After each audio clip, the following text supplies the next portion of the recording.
Greetings everyone. प्यारे बच्चों, आज हम अपने हिंदी विषय में संयुक्त अक्षर, संयुक्त व्यंजन और द्वित्व व्यंजन के बारे में सीखेंगे और पढ़ेंगे। तो आइए शुरू करते हैं। संयुक्त व्यंजन क्या होते हैं? संयुक्त व्यंजन बेटा हिंदी में 4 संयुक्त व्यंजन होते हैं: क्ष, त्र, ज्ञ और श्र। अब ये तो हमें पता लग गया कि बेटा ये 4 संयुक्त व्यंजन हमारे होते हैं, लेकिन ये कैसे बनते हैं? इन्हें ही हम संयुक्त व्यंजन क्यों कहते हैं? व्यंजन तो और भी हैं, क है, ख है, ग है, हम उन्हें संयुक्त व्यंजन क्यों नहीं कहते? ओके, तो आइए सीखते हैं कि संयुक्त व्यंजन क्या होते हैं। ओके, जब 2 व्यंजनों, कौन से 2 व्यंजन बेटा? एक आधा और एक पूरा व्यंजन, उन दोनों को मिलाकर एक नया व्यंजन बनता है, उसे संयुक्त व्यंजन कहते हैं। जैसे आधा क और श, आधा क और श को मिला के बनता है बेटा क्ष। इसी तरह से आधा त और र को मिला के बनता है बेटा त्र। आधा ज और य को मिला के बनता है बेटा ज्ञ। आधा श और र को मिला के बनता है श्र। ओके बेटा, ये है हमारा संयुक्त व्यंजन। समझ आया? संयुक्त व्यंजन क्या होता है बेटा?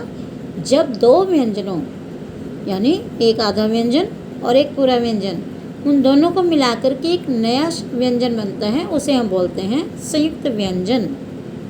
ओके, अब हम सीखेंगे संयुक्त अक्षर। संयुक्त अक्षर क्या होते हैं?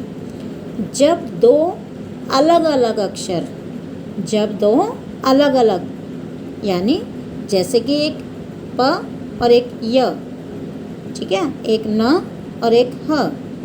जब 2 अलग अलग अक्षर, एक आधा अक्षर और एक पूरा अक्षर, एक साथ मिलाकर लिखते हैं, उन्हें संयुक्त अक्षर कहते हैं। जैसे आधा प और य, देखो इन दोनों को हमने मिला के लिख दिया।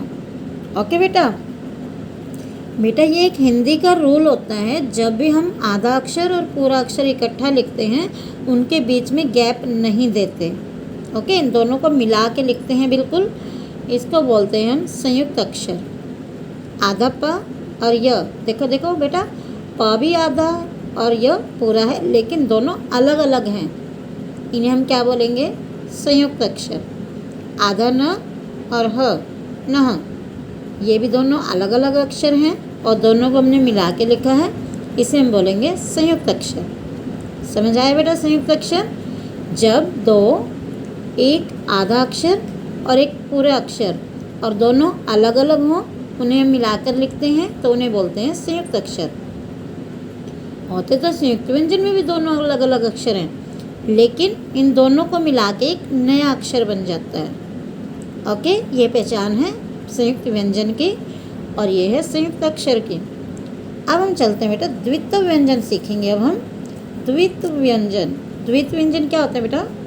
जब 2 समरूप, सम मीन समान, रूप मीन आकार, यानी एक जैसे रूप वाले, एक जैसी शक्ल वाले, एक जैसे रूप वाले अक्षर, एक आधा और एक पूरा, एक साथ लिखे जाते हैं, उन्हें क्या कहते हैं बेटा? संयुक्त द्वित्व व्यंजन। देखो बेटा कैसे? जब 2 अक्षर एक ही जैसे, जैसे दोनों तय, आधा तय और पूरा तय, तय भी आधा और पूरा तय भी, पूरा भी अक्षर तय और आधा भी अक्षर तय, दोनों एक जैसे होंगे, तो उन्हें क्या बोलेंगे? द्वित्व व्यंजन। जैसे कि ल भी आधा और पूरा ल भी, ये दोनों एक जैसे हो गए ना, दोनों अक्षर, आधा भी ल है, पूरा भी ल है, तो ये क्या माने जाएंगे? द्वित्व व्यंजन। ओके बेटा, समझ आया? संयुक्त अक्षर, संयुक्त व्यंजन और द्वित्व व्यंजन।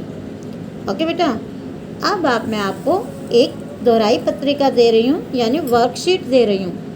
अब आप इस वर्कशीट को अपनी रफ नोटबुक में करेंगे बेटा, इसमें करेंगे रफ नोटबुक में। ओके, दोहराई पत्रिका यानी वर्कशीट, संयुक्त व्यंजन, अक्षर और द्वित्व व्यंजन। बेटा मैंने आपको इसमें 2 प्रश्न दिए हैं, जिसमें क पार्ट और ख पार्ट है। क पार्ट में आपको क्या करना है, नीचे दिए गए शब्दों में से द्वित्व व्यंजन वाले शब्दों पर गोला लगाओ। यानी ये आपको 5 अक्षर शब्द दिए गए हैं, 5 शब्द दिए गए हैं। इनमें से आपको जोन से द्वित्व व्यंजन से बने हुए शब्द हैं उन पे आपको गोला लगाना है। ओके, द्वित्व व्यंजन कौन से होते हैं, जिनमें दोनों अक्षर आधा भी और पूरा भी एक जैसे होते हैं, उन पे आपको गोला लगाना है। ओके, अब देखिए बेटा, अब आपको यहाँ पर मैं अभी आपको कुछ शब्द लिख के दिए जाएंगे जिनमें से आपको दोनों अलग अलग करके लिखने होंगे, संयुक्त व्यंजन वाले और संयुक्त अक्षर वाले। उन दोनों का आपको अलग अलग बॉक्स में लिखना होगा। ओके बेटा, आपको ये वर्कशीट अपने रफ नोटबुक में करने हैं। Okay, bye bye, take care.